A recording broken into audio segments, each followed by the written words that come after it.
Hey guys, Rahul Shah here, trying to make investing accessible and profitable for the average investor. Now, up until late 2012, early 2013, I was your typical bottom up stock picker. I was of the view that when it comes to investing, all that matters is buying individual businesses, good quality businesses at sensible valuations, and ignoring the broader stock market valuations. Broader stock market valuations should play no role in your stock picking, and as long as you're buying good businesses, good valuations, you're bound to do well in the stock market over the long run. And then, around 2012, 2013, I read a lot of literature, especially by Benjamin Graham. And Graham, across a lot of his writings, he kept mentioning that investors should not totally ignore broader stock market valuations. Broader valuations should play an important role in an individual's stock picking in his portfolio, and therefore he should pay attention to it. You should always keep an eye out on the broader stock market valuation and have that as one of the elements or other important elements in his buy and sell decisions when it comes to buying individual stocks. Now, this insight coming from Graham was pretty fascinating, and it left a deep impression on me. And I started doing some research on the Indian stocks, doing some back tests on Indian stocks, keeping in mind this advice from Graham and taking into account the broader stock market valuations. And as expected, there was a dramatic improvement in results. Taking into account broader stock market valuations, did improve the overall results that you get from picking stocks. And I decided to make that an important element of my stock picking at Equitymaster, the way I choose stocks. And there has been a significant improvement in the performance. Up until 2012, 2013, my strike rate when it comes to picking stocks for my subscribers was, somewhere around 55-60%, which is not bad, but it's not great either. So out of every 10 stocks I recommended to my subscribers, around 5 to 6 stocks, they ended up giving good returns, or they ended in the positive. My subscribers ended up making profits in those stocks.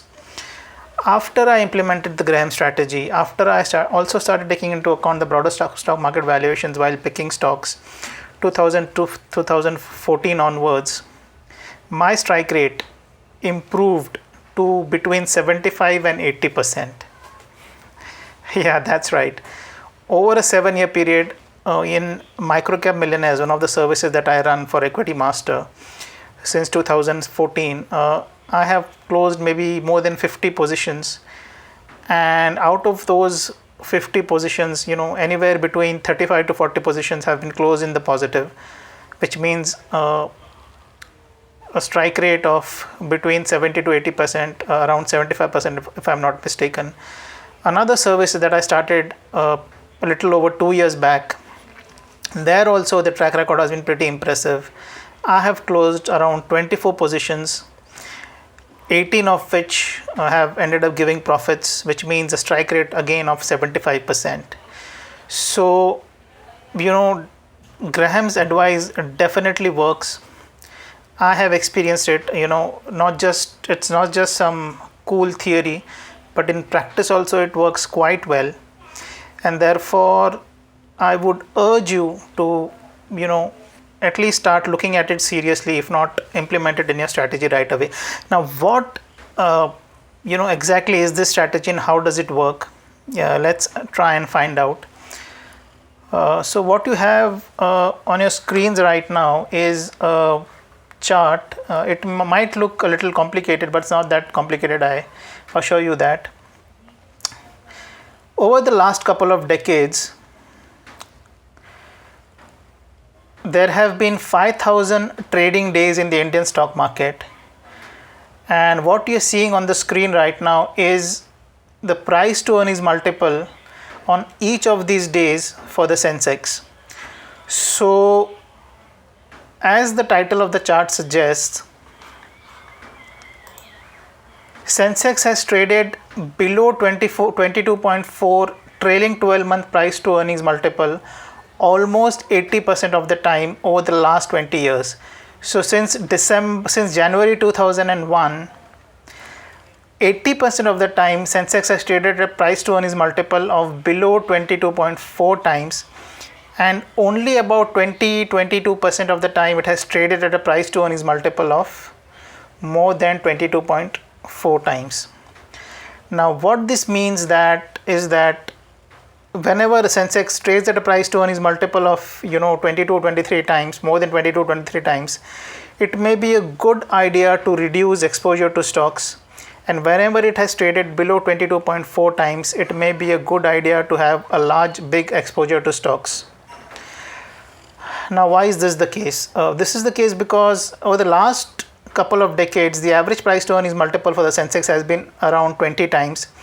Therefore, whenever the Sensex has crossed this threshold by a significant margin, whenever the price to earnings multiple has moved significantly beyond 20 times, it has tended to come back to 20.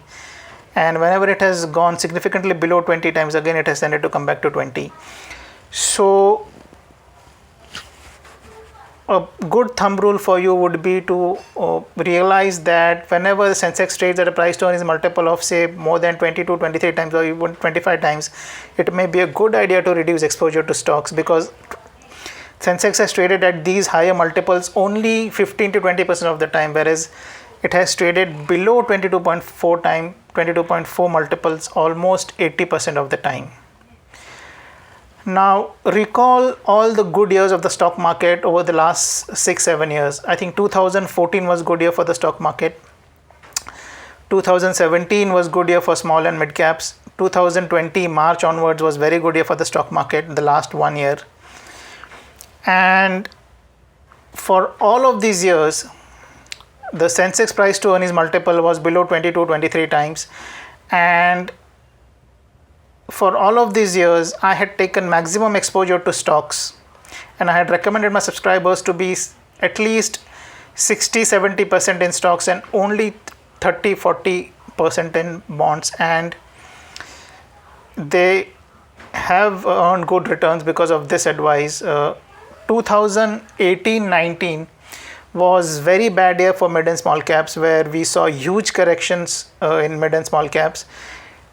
And the reason my subscribers escaped this carnage in 2018 and 19 was because the Sensex was trading at a price to earnings multiple of around 24-25 times back then, even much higher than that. And I had reduced exposure to stocks and increased exposure to bonds. So it has worked wonderfully well for me since 2014, and you could see the reason why.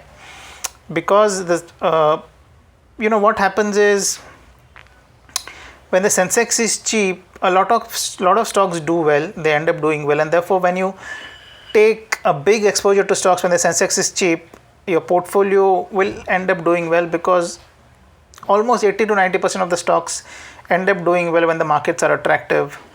And when the markets are expensive, very expensive, and when they crash from there, everything crashes. Of course, large caps may crash less than mid and small caps. Good quality companies may less crash then, but there is a crash in all the stocks, and therefore when the markets are expensive, it's always a good idea to minimize your exposure to stocks to say 25-30% and have the remaining money in fixed deposits or liquid bonds, and then put them back into the stock market when the market falls.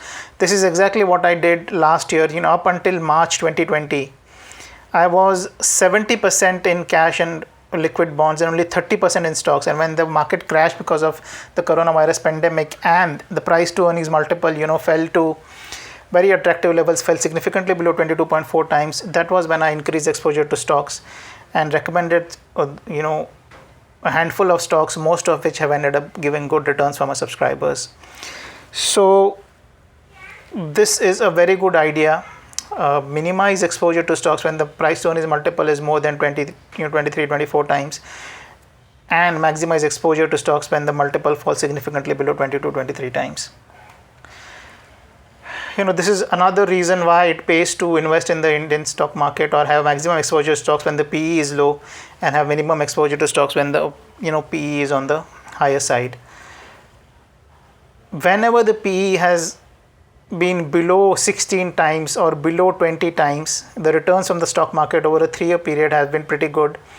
As you can see, March 2020, the Sensex had come down to a PE of around 16-17 times, and therefore you saw that big bull market over the last 1 year because Sensex had become attractive. Sensex right now is trading at a price to earnings multiple of 34-35 times, which is to the extreme right. It's much greater than 25, where the average CAGR over the next 3-year period is 3.4%. Now, even if you account for the fact that the earnings were depressed and underreported over the last 1 year because of disruption to the economy, and even if you assume the earnings figure to be higher by 20-25%, even then the PE for the Sensex right now comes to around 27-28 times, which I believe is still on the higher side, and therefore it's definitely not a good idea to have a maximum exposure to stocks at the current juncture, at the current valuation levels. So what I am recommending my subscribers, across both my services, is to have an exposure of maximum say 50% to stocks and the remaining to bonds right now, and not have 70-80% exposure to stocks because the valuations are not that conducive. So this is what I'm recommending to my subscribers. As you can see, this approach has worked wonderfully well since 2014, since last 7-8 years, which is a long enough period, and it makes a lot of sense. It does have a sound logic to it, and therefore I think it should continue to work in the foreseeable future as well. Coming to the question, which is the title of this video, क्या picture अभी बाकी है in terms of the market crash? Of course, we saw earlier this week, a big crash in the stock market. Sensex tumbled by around 1700-1800 points, and almost 9 lakh crores worth of wealth was wiped out in the stock market. So was this a trailer, and can a bigger crash happen in the stock market? I think I have given an answer to this question through this video. When you use this approach of moving your exposure to stocks, between stocks and bonds based on the broader market valuation, you no longer have to worry about stock market crashes. You no longer you have to worry about whether the stock market will fall by 20-30% or whether it will rise by 30-40%, and what you'll do in that case, because this approach will automatically increase your exposure to stocks when the market falls by 20-30% from here. When the market falls, you're sitting on 50%, 60% stocks, and when markets fall, stocks become attractive, you increase the exposure to stocks. And when the markets go up, you have the remaining 50% of your portfolio which is invested in stocks, therefore that portion goes up. And when the market goes up significantly, you can take some money off the table, you can exit your stocks, and again reduce exposure to stocks. So you no longer have to worry about stock market crashes if you use this approach.